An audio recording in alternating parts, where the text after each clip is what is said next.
অতিও গভীর হয় রজনী যখন, নীরবে প্রভুর নাম জপিও তখন। প্রভুর করুণা যদি পাইবারে চাও, গভীর রাতে উঠে প্রভুর গুণগান গাও। আল্লাহ তাআলা প্রতিদিন রাতের শেষ ভাগে ডাকতে আসেন। প্রথম আসমানে এসে ডাকেন, আলা মিন মুস্তাগফিরিন ফাগফির আলাহ। কে গুনাহ করেছো? পাহাড় পরিমাণ গুনাহ করেছো, 20, 30, 40, 50 বছরে। আমি রব ডাকতে আসছি, ক্ষমার দরজা খুলে ডাকতেছি। হাতের গুনাহ, চোখের গুনাহ, জবানের গুনাহ, অন্তরের গুনাহ। একবার যদি বিনয়ের সাথে চোখের পানি ছেড়ে ডাক দিয়া বলো, ইয়া রাব্বি গফিরলি, ও রব আমাকে দয়া করে মাফ করে দেন। আল্লাহ বলেন, তোর গুনাহ করিয়া পাহাড় বানাইতে লাগছে 50 বছর, আর আমি তোকে ক্ষমা করতে 1 সেকেন্ডেরও সময় লাগবে না। আমি আল্লাহ পাক তোকে ক্ষমার জন্য ডাকতেছি, ওঠ। গভীর রজনীতে জমিনের সব নীরব, গাছের পাখিরা ঘুমায়, নদীর মাছ ঘুমায়, সব প্রাণীরা ঘুমায়। এই সময় আমি ডাকতেছি, জবাব দাও। ওযু বানায় যদি একবার সিজদায় গিয়া কান্না করো, ক্ষমা চাও, আমি আল্লাহ তোমার জীবনের সব গুনাহ ক্ষমা করব। কারণ আমি চাই না কেউ জাহান্নামের দরজা দিয়া ঢুকবে। কারণ আমি আল্লাহ জানি জাহান্নাম কত ভয়ঙ্কর, আর তুমি বান্দা কতই দুর্বল। ওয়া খুলিকাল ইনসানু যায়ীফা, আমি মানুষ বড় দুর্বল করে সৃষ্টি করেছি। আমি আল্লাহ চাই না আমার মুহাব্বতের বান্দা জাহান্নামে যাবে। আমি আল্লাহর জন্য ক্ষমার দরজা খুলে বারবার ডাকতেছি। আমি আল্লাহ যদি স্বার্থপর হইতাম, যারা আমার দেয়া নিয়ামত ভোগ করি আমার হুকুম মানো না, নামাজ রোজা করো না, দাড়ি ওসার রাখো না, আমি আল্লাহ ঘুমের মধ্যে তোকে এমন ঘুম পাড়ায় দিতাম আর সজাগ হতে পারতি না। আমি আল্লাহ চাই না তুমি গুনাহ নিয়ে আমার আদালতে আসবা। আমি আল্লাহ বারবার তওবার দরজা দিয়া ডাকি, বান্দা পেছনের গুনাহ থেকে ক্ষমা চাইয়া নতুন ভাবে তওবা করে ইবাদতের ময়দানে দাঁড়ায় যাও, আমলের ময়দানে আগায় যাও। আর তওবা করো, নামাজ ছাড়বা না, বেপরদায় চলবা না, আল্লাহর হুকুমের বাহিরে চলবা না। তওবা করে যদি আর আল্লাহর রহমতের দরজায় যদি দাঁড়াইতে পারো, আমি আল্লাহ তোমার জীবনের সব গুনাহ মাফ করে দিব। আল্লাহ বলেন, আমি আল্লাহ তো তোমার খানার আয়োজন করেছি, তোমার ঘুমের আয়োজন করেছি, তোমার চলাফেরার আয়োজন করেছি। ও বান্দা, আমি আল্লাহ তোমার যা প্রয়োজন ব্যবস্থা করে দিলাম। দুনিয়াতে চলার জন্য আলোর প্রয়োজন, সূর্য আর চাঁদ দিয়ে আলোর ব্যবস্থা করে দিলাম। দুনিয়াতে চলার জন্য তোমার খানার প্রয়োজন, আমি আল্লাহ মোহাব্বত করে ভালো খানার আয়োজন করে দিলাম। খানা তো আমি পিপিলিকারও দেই, গর্তের সব প্রাণীর খানা আমি দেই, নদীর মাছের খানাও আমি দেই, জঙ্গলের প্রাণীর খানাও আমি দেই। কিন্তু বান্দা তোমার খানাটা আলাদা পিওর করে বানিয়েছি। বান্দা তুমি ভাত খাও, চালটা আমি কাভার করে দিলাম, রুটি খাও, গমটাও কাভারে আটকায় দিলাম, যাতে তোমার কোনো দূষিত কিছু বাহির থেকে প্রবেশ করার সুযোগ না পায়। স্বচ্ছ পানির প্রয়োজন, পানি দিলাম, ময়লা ধুয়ে নাও। তোমার চাল আর রুটি রেডি, এখন খাওয়ার জন্য তোমার প্রয়োজন সবজি তরকারি। আমি আল্লাহ কুদরতের দ্বারা তরকারির আয়োজন করে দিলাম। তরকারিও রেডি, পাকানোর জন্য মশলা দরকার, আমি আল্লাহ কুদরতের দ্বারা তোমার মশলারও ব্যবস্থা করলাম। পেঁয়াজ রসুন সব নিয়ামত আল্লাহ দান করেছেন, কোন দুনিয়াওয়ালারা দান করে নাই। আল্লাহ বলেন, বান্দা তোমার শরীরকে তাজা রাখার জন্য সব ব্যবস্থা করলাম। তরকারি ভালো লাগে না, মাছ খাবা, মাছ কত ধরনের মাছ দিয়ে দিলাম, খাও। কাবারে আটকায় দিলাম যেন ময়লা তোমার ভেতরে না যায়। গোশত খাইবা, হাজারো ধরনের হালাল পন্থায় গোশতের আয়োজন করলাম। এত কিছু দিয়া আমি আল্লাহ তোমার থেকে কোনো টাকা চাই না, পয়সা চাই না। আমি চাই তুমি ব্যবসা করো, তুমি চাকরি করো, লেখাপড়া করো, সবগুলোকে তুমি ইবাদত বানায় করো। নবীর তরিকায় যদি করতে পারো, তোমার ব্যবসাটাও ইবাদত হবে। নবীর আদর্শ মেনে যদি ঘুমাইতে পারো, ঘুমটাও ইবাদত হবে। নবীজির আদর্শ মেনে যদি খানা খাও, ইবাদতে পরিণত হয়ে যাবে। নবীজির আদর্শ মেনে তুমি চাকরি করো, ইবাদত হয়ে যাবে। আর আমি আল্লাহ ইবাদত করনেওয়ালাকে বিনা হিসাবে জান্নাত দিয়ে দিব। والنجم والشجر يسجدان وفضل زمانا على زمان كما فضل مكانا على مكان وإنسانا على إنسان ونشهد أن لا إله إلا الله وحده لا شريك له ونشهد أن سيدنا ومولانا محمدا عبده ورسوله اللهم صل على محمد النبي الأمي وعلى آله وسلم تسليما وبعد فأعوذ بالله من الشيطان الرجيم بسم الله الرحمن الرحيم وما خلقت الجن والإنس إلا ليعبدون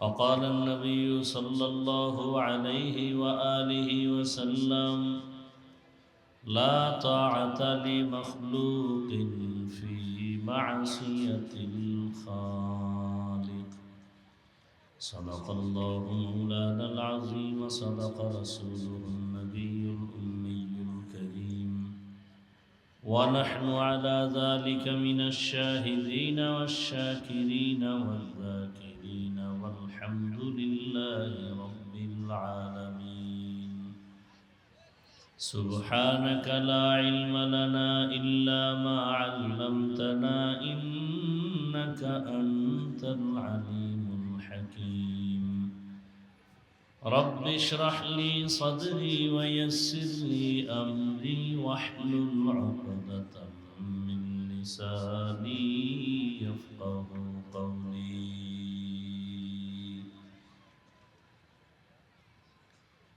सूरज ने दिया अपनी शुआओं को ये पैगाम सूरज ने दिया अपनी शुआओं को ये पैगाम दुनिया है अजब चीज को भी सुबह को भी शाम दुनिया है अजब चीज को भी सुबह को भी शाम दुनिया में हो दुनिया का तलबगार नहीं हो दुनिया में हो दुनिया का तलबगार नहीं हो बाजार से गुजर हो खरीदार नहीं हो बाजार से गुजर हो खरीदार नहीं हो मकबूल है शाज है क़ब्र तो बहुत है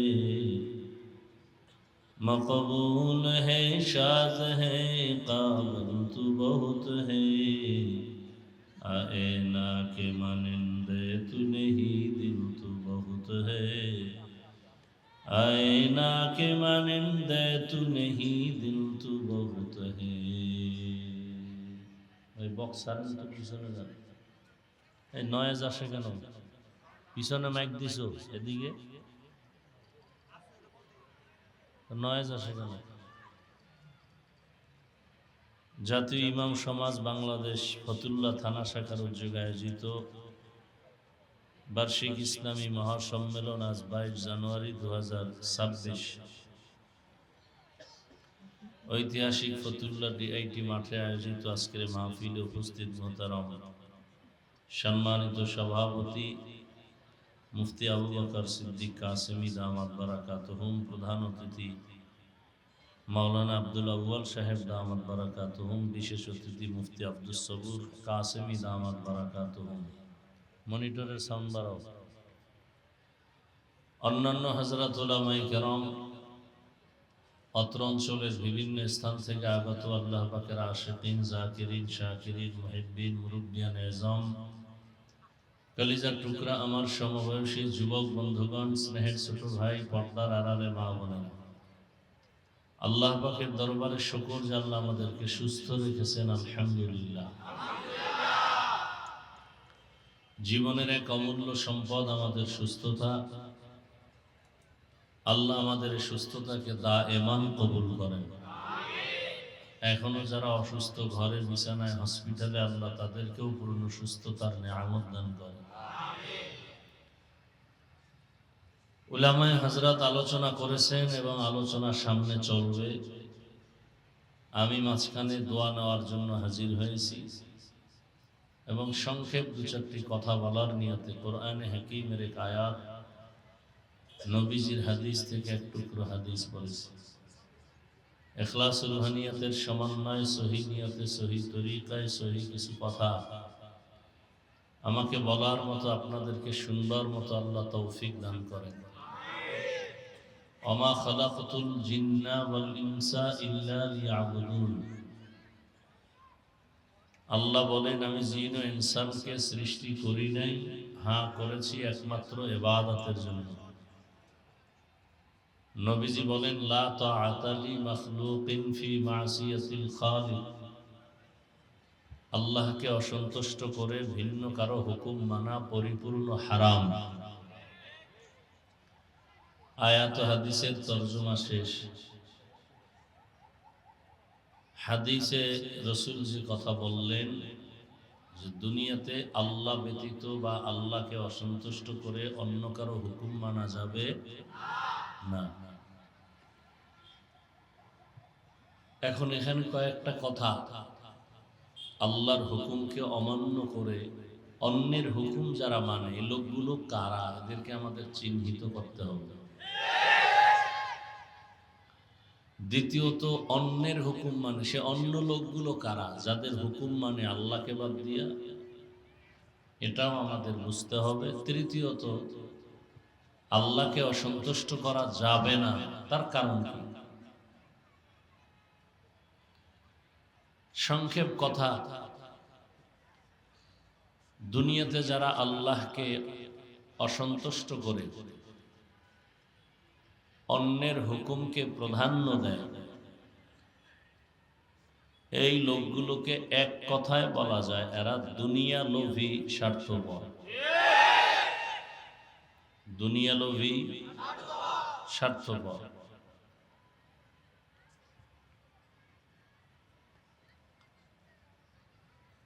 এই দুনিয়া লোভী, স্বার্থপর যারা, এদের ব্যাপারে আল্লাহর রাসূল কি বলেছেন?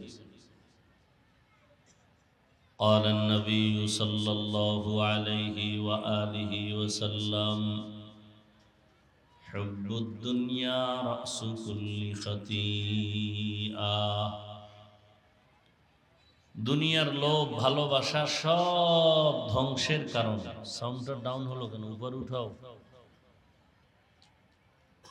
দুনিয়ার লোভ সব ধ্বংসের কারণ। যত মানুষ দেখেন লাইনচ্যুত হয়ে গেছে সারা দুনিয়া, কিসের লোভে বলেন? জোরে বলেন। হযরতে আলী রাদিয়াল্লাহু তাআলা আনহু বলেন, আদ-দুনিয়া জিফাতুন ওয়া তুল্লাবুহা কিলাব, অথবা দুনিয়া জিফা ওয়া তালিবুহা কিলাব। হযরতে আলী এক সময় রসুলের আপন লোক, চাচাতো ভাই, পরে সাহাবী, পরে জামাতা, যিনি 7 থেকে 12 বছরের মাঝখানে এসে রসুলের হাতে হাত দিলেন। নবীজি কলিজা ভরে দোয়া করলেন, আনা দারুল হিকমাহ ওয়া আলিয়ুন বাবুহা, আমি মুহাম্মদ ইলম হিকমতের ঘর, আর এই ইলম হিকমতের ঘরের দরওয়াজা আমার আলী। সে হযরতে আলী রাদিয়াল্লাহু আনহু বলেন, দুনিয়া একটা মৃত্যু জন্তুর মতো, এর পেছনে যারা দৌড়ায় এরা কুকুরের মতো। একটা গরু যদি মরে যায়, এগুলো খাওয়ার জন্য মূলত 3 শ্রেণীর প্রাণীরা পাগল পাড়া হয়ে যায়। খুব খেয়াল করেন, মৃত জন্তু চতুষ্পদ, এগুলো খাওয়ার জন্য কয় শ্রেণীর প্রাণীরা পাগল? শিয়াল, শকুন আর কুত্তা। শিয়াল, শকুন, কুত্তা। হযরতে আলী শিয়ালের কথা না বলে দুনিয়াদারদেরকে কুকুরের সাথে তুলনা দিলেন, শকুনের সাথে না দিয়া। কারণ কি? এর কারণ হলো, দুনিয়া লোভীরা যেই পরিমাণ দুনিয়া দুনিয়া করে পাগল পারা থাকে, অল টাইম নামাজে দাঁড়াইলেও দুনিয়া, ঘুমের মধ্যেও দুনিয়া। এই লোকগুলো শিয়ালের মতো না, এই শকুনের মতো না। কিসের মতো? কুকুরের মতো। বলে কারণ, শকুনে এই মৃত জন্তু দিনের বেলা খায়, রাতে রেস্ট নেয়।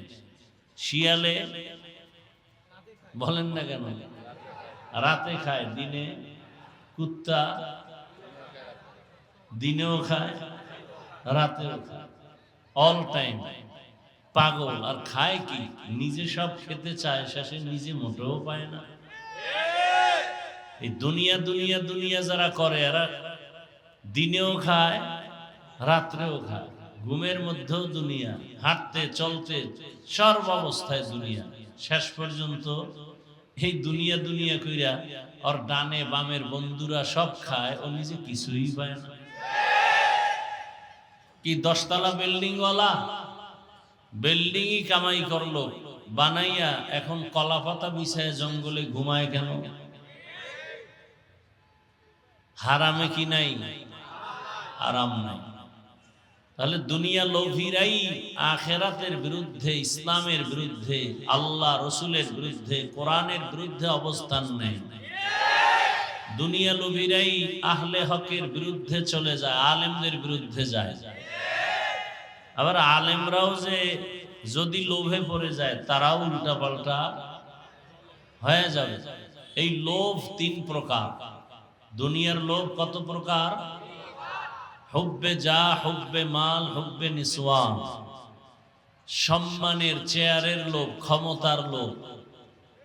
আর একটা হলো টাকা পয়সার লোভ, আর একটা হলো যৌবনের লোভ। ফেরাউন ফকির থেকে ধনী, ক্ষমতার চেয়ারে বসে বলল, আমি নিজেই তো খোদা।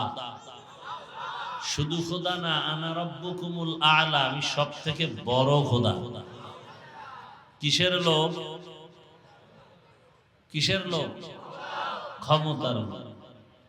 ক্ষমতার লোভ।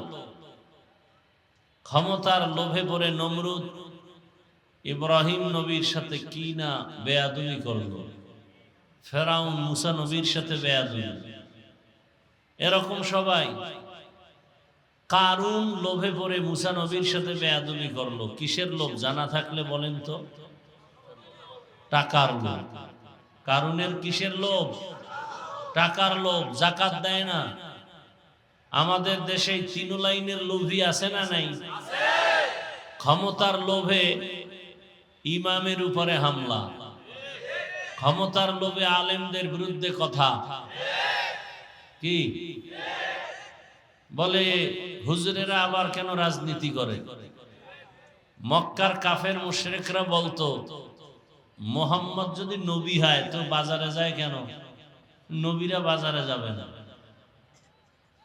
কোরআন হাদিসে যা আছে, আল্লাহ যা করতে বলেছেন, আল্লাহর হুকুম অনুযায়ী করলেই সেটা ইবাদত এবং সেটা করবে, এতে কোনো বাধা নেই। তো ক্ষমতার লোভে পড়ে বহু মানুষ নিজেকে ধ্বংস করে ফেলেছে। আবার কেউ টাকার লোভে সত্যকে মিথ্যা, মিথ্যাকে সত্য, হালালকে হারাম, হারামকে হালাল, শুধু টাকার লোভে পড়ে ভালো ভালো জিনিসকে 2 নাম্বার করে মিথ্যার আশ্রয় নিয়ে এরপরে বিক্রি করে। টাকার লোভ। কি বিক্রি করা মাল ফেরত নেওয়া হয় না, এই কথা যারা দোকানে লেখে, কিসের লোভ? কথা বলেন না কেন? টাকার লোভ। টাকার লোভে পড়ে একটা চায়ের দোকানওয়ালা চায়ের দোকান দেয় সুদের টাকায়। কিসের লোভ? টাকা। সুদের টাকায় ব্যবসা, ফ্যাক্টরি।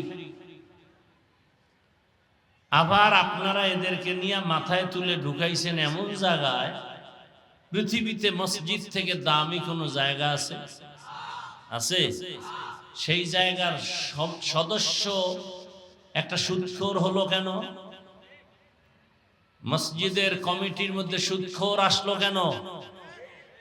যেই সুদখোর অল টাইম তার মা, আপন মায়ের সাথে জিনার গুনায় লিপ্ত, যেই সুদের সাথে জড়িত বান্দা নামাজ, রোজা, হজ, যাকাত কিছুই কবুল হবে না, সে মসজিদের মতো জায়গার দায়িত্বে আসলো কিভাবে? এই জনগণের কারণে। জনগণ টাকার লোভে পড়ছে, আর এদেরকে টাকার লোভ দেখাইয়া তারা আবার ক্ষমতার লোভ পরে ক্ষমতা অপব্যবহার করে। কেমন লোভে পড়ছেন আপনারা? অপেক্ষায় আছেন আসবে কবে সে ভোটের আগের রাত, টাকায় সব বিক্রি হয়ে যাবেন পশুর দামে। পশুর দামে বিক্রি হলেও তো ভালো। বাজারে একটা ভালো মানের মুরগি কিনলে 800 থেকে 1000 টাকার প্রয়োজন। ভালো মানের একটা ছাগল কিনলে ফতুল্লায় 15 থেকে 20,000 টাকার প্রয়োজন। একটা গরু কিনলে কত? 1 লাখ। আর সোনার বাংলার আশরাফুল মখলুক আপনারা ভোটের আগের রাতে বিক্রি হবেন বাজার দরে 500 টাকায়। তার মানে আপনার দামটা ছাগলের সমানও নাই। কি বুঝলাম? যে আপনি ছাগলের থেকেও খারাপ, আপনি গরুর থেকেও খারাপ, আপনি শুকর থেকেও খারাপ, আপনি কুকুর থেকেও খারাপ। আপনি মানুষ না অমানুষ। আপনি কি? অমানুষ। যেই চোরারা শ্বশুর বাড়ির থেকে যৌতুক খায়, ওরা আজীবন বউয়ের গোলাম হয়ে থাকে, কথা বলতে পারে না। এই নেতা ফেতাকো টাকা খাইয়া এরপরে এগো আল্লাহর ঘরের মধ্যে ঢুকানো হলো। ঢুকাইছে ভালো, মসজিদ মেরামত করবে, এরা ইমাম আলেমদের উপরে মাস্তানি করে। আর আপনারা তাকায় তাকায় মজা নেন না। এটা অমানুষের কাজ, মানুষের কাজ না। মানুষ কখনো টাকায় বিক্রি হয় না। টাকায় বিক্রি হয় পশু আর অমানুষ। আপনি ভোট দিবেন, ভালো কথা, যাকে মনে চায় দিবেন হিসাব করে। সেখানে টাকা নিবেন কেন? আপনাকে ভোট দিতে বলে কেন? ভোট দেওয়ার প্রয়োজন কি আপনার? হারাম খুরি করে ভোট দিয়া লাভ কি? কিছুদিন পরে আবার দেখেন না, মাইয়ার উপরে হামলা, বউয়ের উপরে হামলা, চিল্লা চিল্লি করে, গাইবি আওয়াজ আসতেছে, 500 টাকায় সব কিনে ফেলেছি, চিল্লাও কেন? তোর মেয়ে, তোর স্ত্রীর ইজ্জত সব আমরা কিনে ফেলেছি। এজন্য জনগণ ভালো হলে নেতারাও ভালো হয়, জনগণ হারামি হলে নেতারাও হারামি হয়।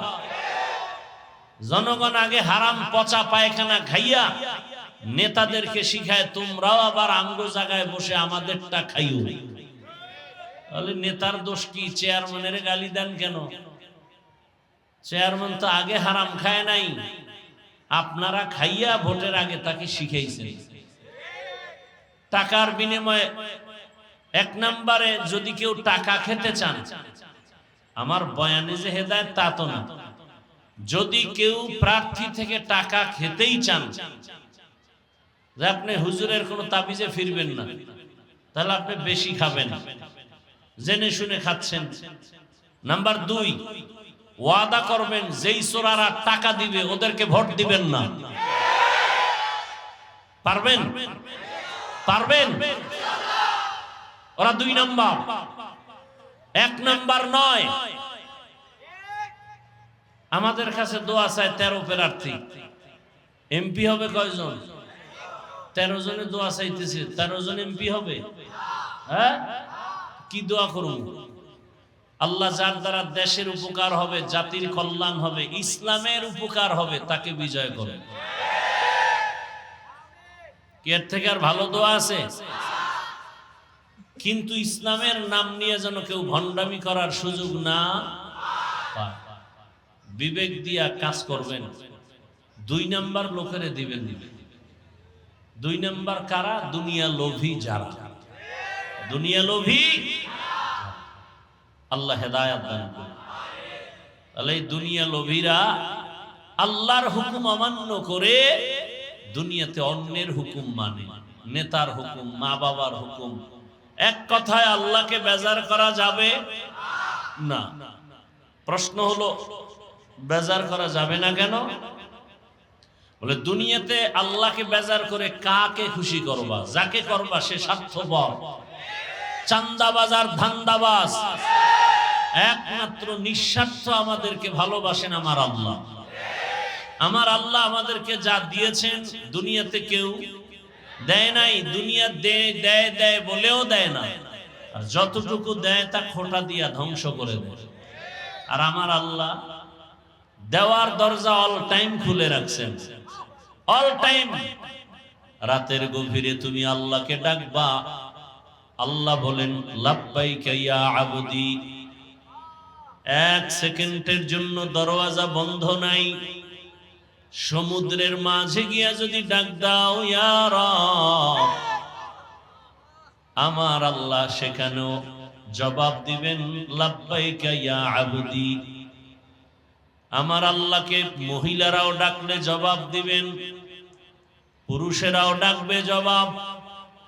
এমন কি কোন বিধর্মীয় যদি আল্লাহকে ডাকেন আল্লাহ জবাব দেন।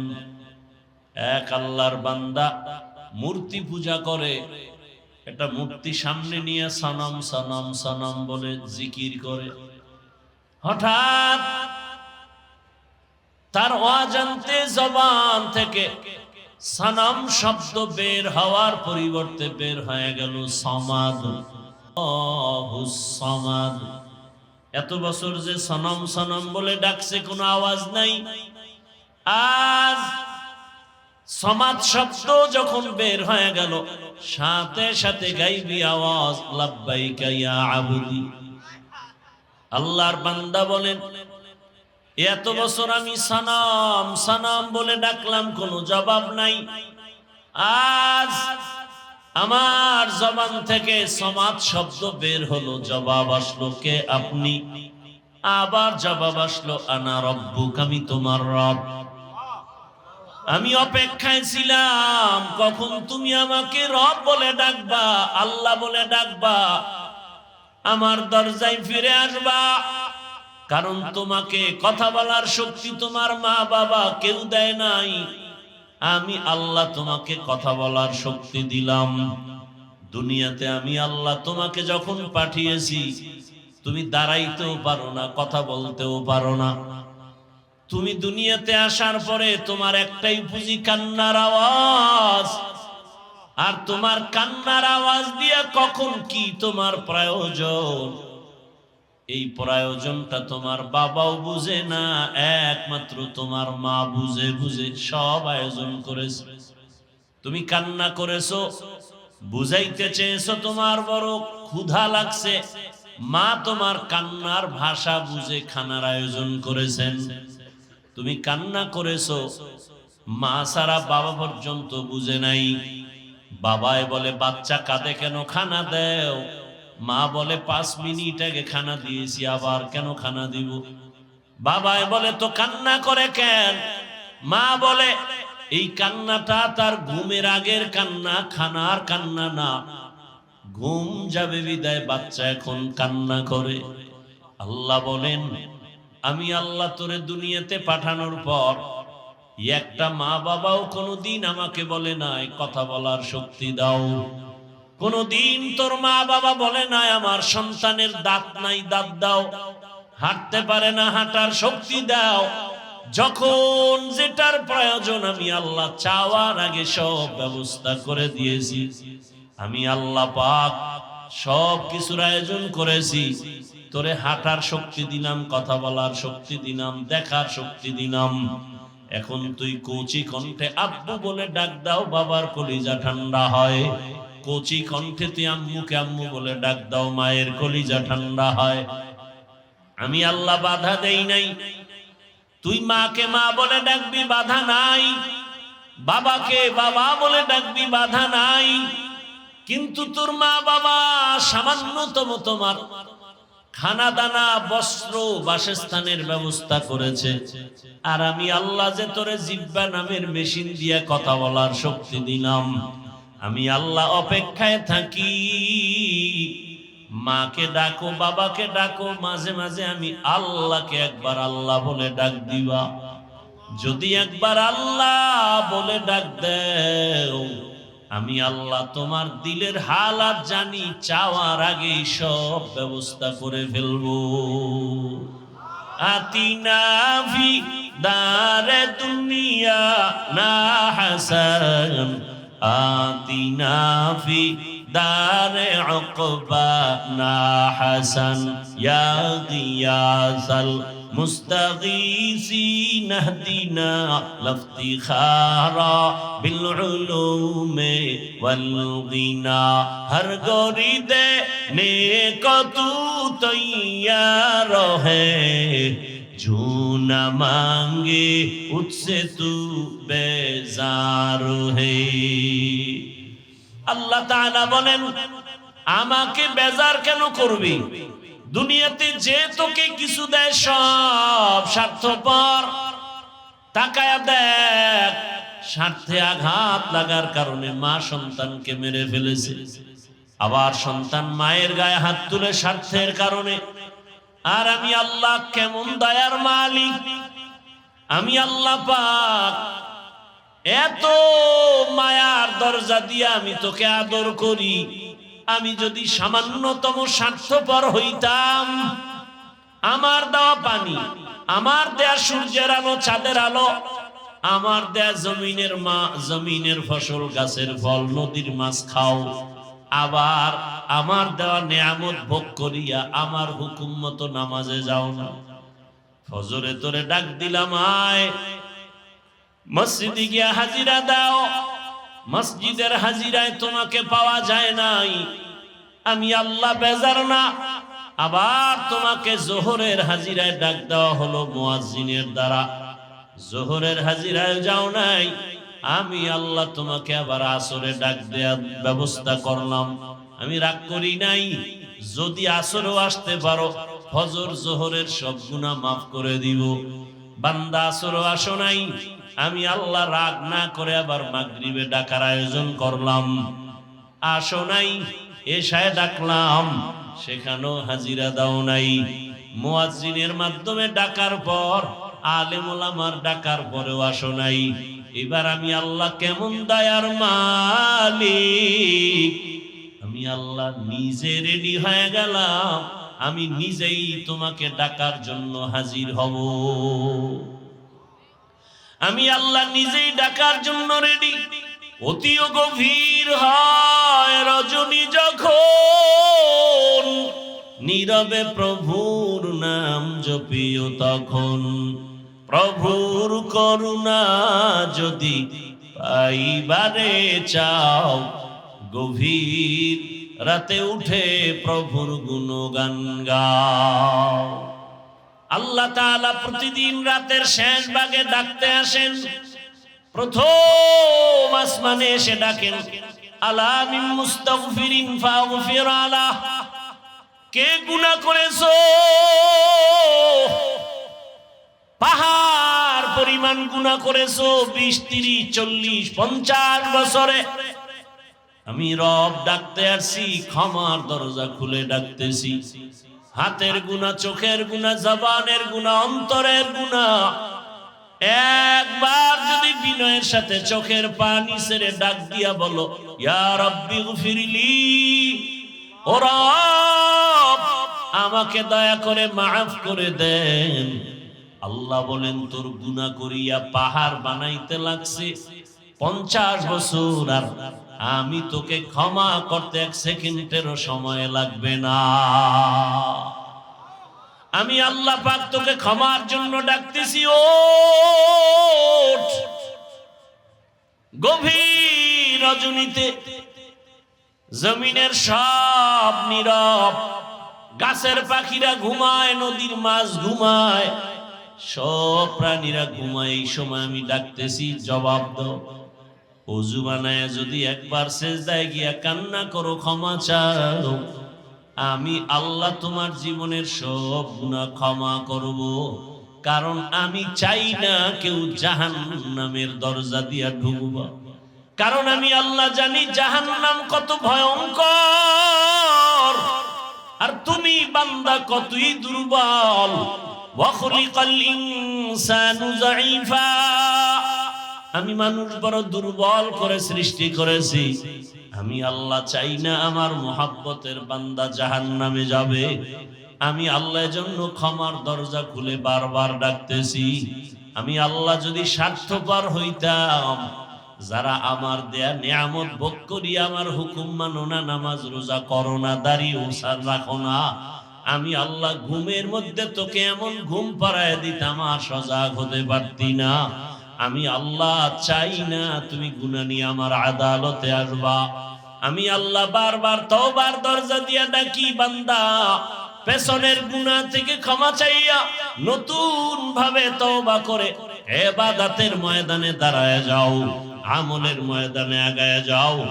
আর তওবা করো, নামাজ ছাড়বা না, বেপরদায় চলবা না, আল্লাহর হুকুমের বাহিরে চলবা না। তওবা করে যদি আর আল্লাহর রহমতের দরজায় যদি দাঁড়াইতে পারো, আমি আল্লাহ তোমার জীবনের সব গুনাহ মাফ করে দিব। আল্লাহ বলেন, আমি আল্লাহ তো তোমার খানার আয়োজন করেছি, তোমার ঘুমের আয়োজন করেছি, তোমার চলাফেরার আয়োজন করেছি। ও বান্দা, আমি আল্লাহ তোমার যা প্রয়োজন ব্যবস্থা করে দিলাম।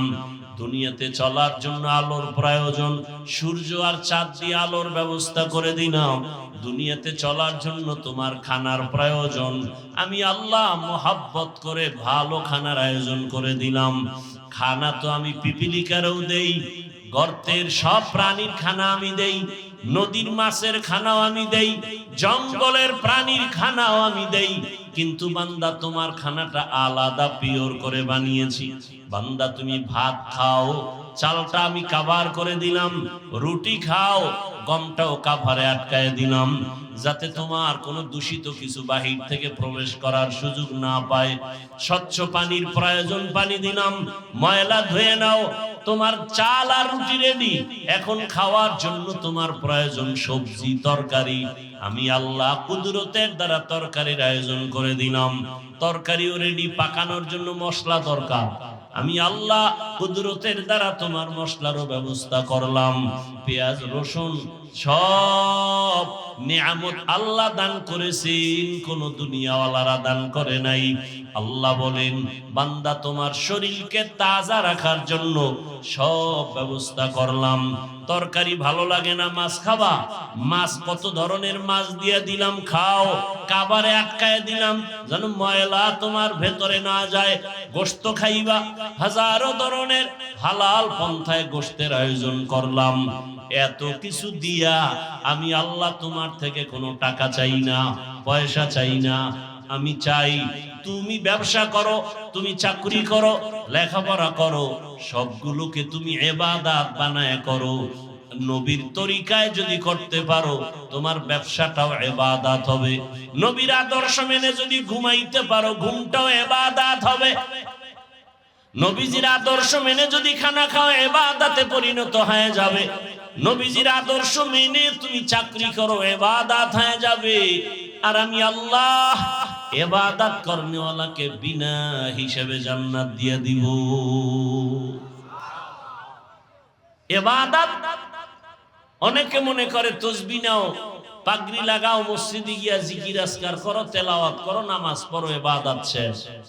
না, দুনিয়াতে তুমি যখন যা করবা সবগুলো রাসূলের আদর্শ মতো করো, সব ইবাদত। আল্লাহ পাক সে নিয়ম পদ্ধতি কোরআনে রাসূলের মাধ্যমে হাদিসে দিয়েছেন। পরিবার কেমনে চালাইবা নবীজি নিজে প্র্যাকটিক্যাল দেখায় গেছেন, থিওরিক্যাল পদ্ধতিও কোরআন হাদিসে দিয়েছেন। পরিবার, সমাজ, রাষ্ট্র সব বিষয় ইসলামের দিক নির্দেশনা আছে না নাই? আছে। মাইনা নবীর আদর্শ মতো চললেই সব কিছু তার ইবাদতে পরিণত হয়ে যায়। আল্লাহ আমাদের বুঝার, আমল করার তৌফিক দান করেন। আরো আস্তে করে বলি, বিশাল আয়োজন, ইমাম সমাজ এই আয়োজন করেন প্রতি বছর।